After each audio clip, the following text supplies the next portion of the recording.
Advanced Squad Leader Starter Kit Bonus Pack number 2. What we have today. It says 2 new maps and 8 new scenarios. I got this into last week, I believe. They put this out pretty quickly. There's the back of it, if that means anything to anybody. I shall read the back. Welcome to the exciting world of Advanced Squad Leader ASL, the premier system of tactical World War II combat. You're holding ASL Starter Kit Bonus Pack number 2. Unlike previous installments, this game does not come with everything you need to play. The Bonus Pack number 2 assumes that you already own the previous modules, ASL Starter Kit number 1 through 4, and expansion packs 1 and 2, and builds on the themes of previous starter kit modules by providing new map boards and scenarios. So yeah, and on the front at the bottom it says Advanced Squad Leader Bonus Pack number 2 is not a complete game. Ownership of Advanced Squad Leader starter kits 1, 2, 3, and 4 and expansion packs 1, either edition, and 2 are required for play. You got all that? Then you can play this. Let's see, what else does it say? Included herein are 2 new map boards, I and J. 8 new scenarios that cover action between the Allied forces of American, British, Norwegian, Russian, and Chinese armies. All in the same scenario. No, that's not true. And the Axis forces of the Imperial Japanese Army and Navy and the German Army on the continents of Asia and Europe. From Oslo to Nijmegen to Manila, these forces fought to the death from 37 to 45, and these scenarios are also instantly playable by anyone already familiar with ASL or ASL Starter Kit. Players who master Starter Kit offerings may want to expand their horizon to include the more detailed rules that make up the total ASL system. Available in the ASL rulebook, players may also try one of the Starter Kit scenarios available in Special Ops Magazine or for free download, for free, that's right, mmpgamers.com. Additional ASL material is available directly from Multiman Publishing, a limited liability company, and your finer game stores. We're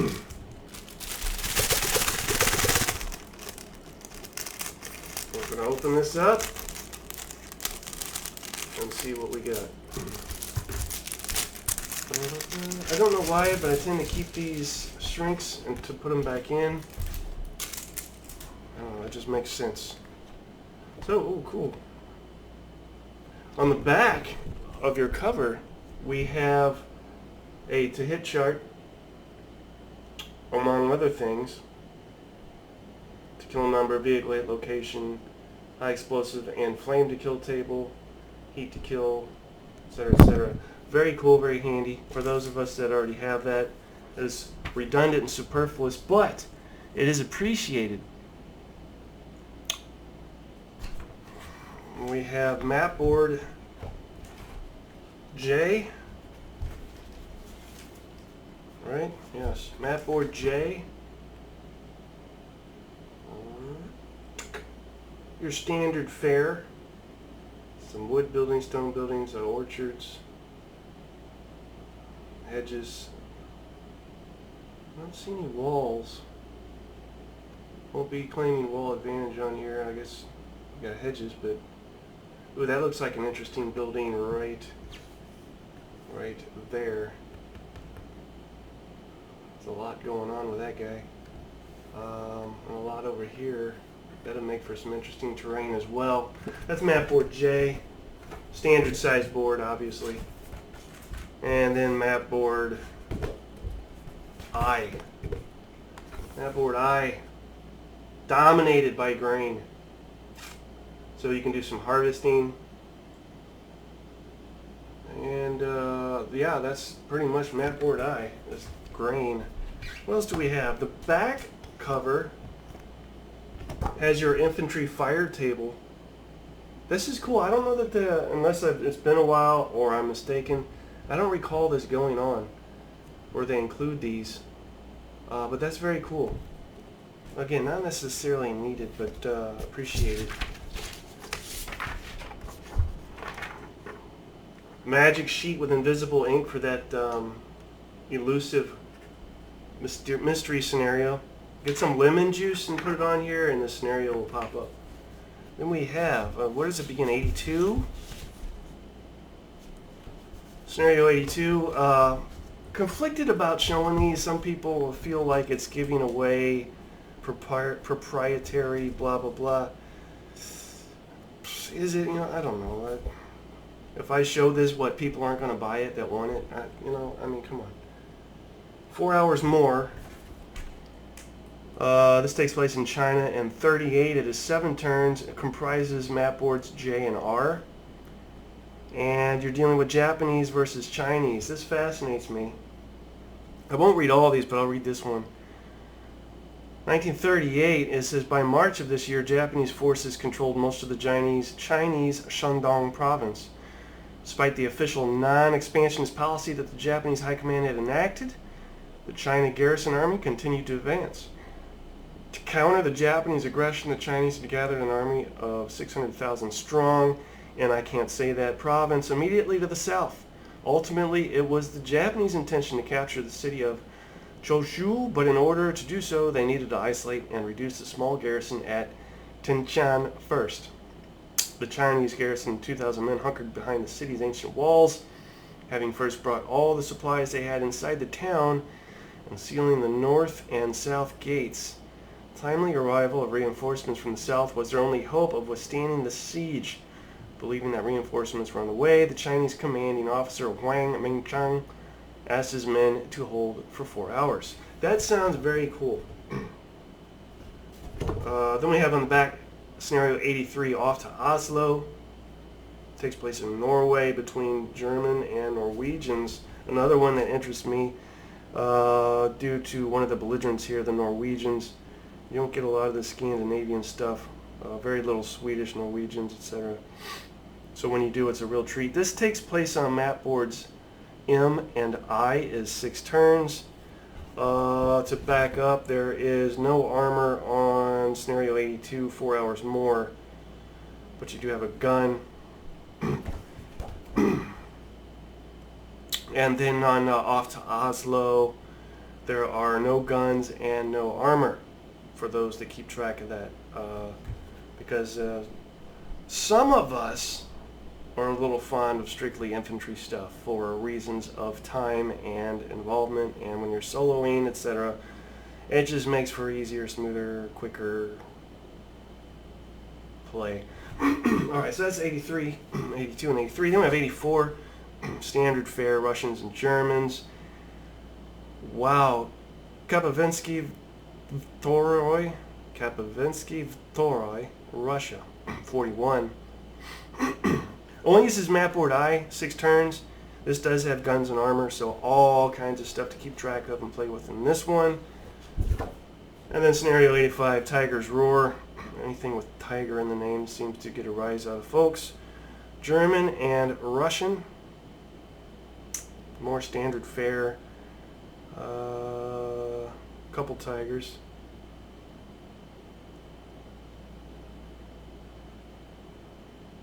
And then it looks like 5 T-34s. Map boards I and V, but you're not using all the map boards. 6 turns. That's scenario 85, Tiger's Roar. The one before that was called Insufficient Resolve. Then we have scenario 86, only part of map board J. All infantry. So for those of you that are still feeling about, finding your way, stumbling and bumbling through the world of ASL Starter Kit, I would recommend this, as it seems manageable for a beginner. It is 5 turns, and it only deals with 6 German squads, 5 crew counters, 3 leaders, and 2 light machine guns versus British commandos. Is that correct? And Americans. A total of 9 squads between them. And then, so yeah, you'll have to remember, and it does tell you in the special rules that since they're commandos, the British elite and first line multi-man counters do not cower, which is always cool. Rolling the dice, you don't have to worry about that. You just get what you get. You don't have to move down a column. Okay, that's 86 going commando. Ha ha. Very clever. 87 straight and fast, Nijmegen, the Netherlands, 20th of September 1944. Wow, it uses map board J, but then it uses the odd-shaped map boards Z, and is that an S? I take it that's an S. You've got Germans and elements of 2nd Battalion, 505th Parachute Infantry Regiment, and the 101st Airborne Division. You've got armor, you've got guns, you've got this, you've got that. Panzer Schrecks, demolition charges, Piats, mortars. I mean, you asked for it, you got it. 8 turns. Looks fairly involved. 87. That brings us to the final two, which are scenario 88, the down payment. This takes place in Germany in 44, uses map boards I and P. 7 turns, did I say that? Germans and Americans. The Americans have 2 tanks, and the Germans have just infantry and 3 light machine guns. You've got some, looking at the special rules here, you've got some mud to deal with, which costs an additional movement factor or movement point to enter.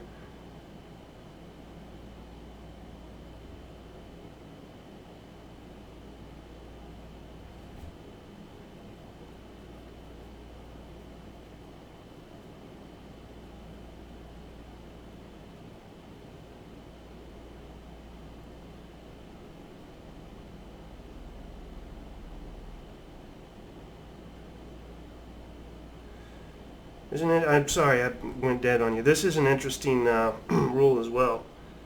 Every time an American unit rolls an 11 on a pin task check or morale check, make a subsequent die roll capitalized. That means you roll both dice. The colored die is the direction with a 1 representing west, and the remaining numbers corresponding to the hex size in a clockwise manner. The white die is the distance in hexes. Count that number of hexes in the appropriate direction, starting from the hex of the unit for which the 11 was rolled. Any die roll that moves off board stops in the last hex before leaving the playing area. If this results in selecting a hex with an American unit in or adjacent, then randomly select the American unit in the target hex to undergo an immediate normal morale check. Or if an AFE, make a die roll lowercase on a 1 or 2, the FE is eliminated. What goes on with that there, huh? What does that represent? I'll have to read more. That's 88, the down payment. And finally, 89. Kind of heavy on the special rules here with these scenarios. Here's where we get some more Japanese and Americans.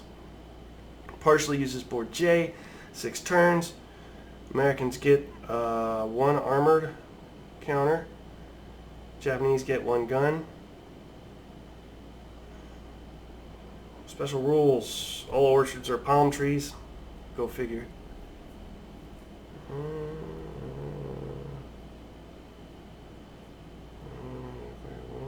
Any Japanese infantry unit possessing a demolition charge may declare a lone bonsai charge versus an AFE as if it were a leader. What were some of the other special rules here? Anything interesting?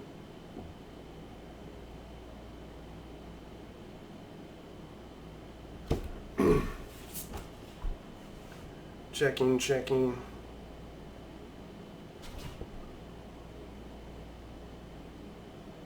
In Tiger's Roar, grain hexes are frozen swamp, if that means anything to anybody. Or those that are frozen swamp enthusiasts and connoisseurs. I only play scenarios with frozen swamp. Yeah, so there's some interesting things going on here for sure. You know, the special rules really add a lot of flavor.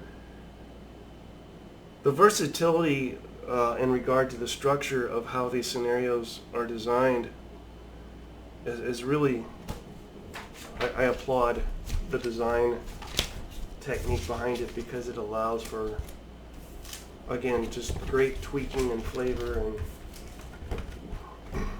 while you can argue that a lot of this is similar it is still yet a fair amount of differentiation between scenarios to give them their own feel, if that makes sense.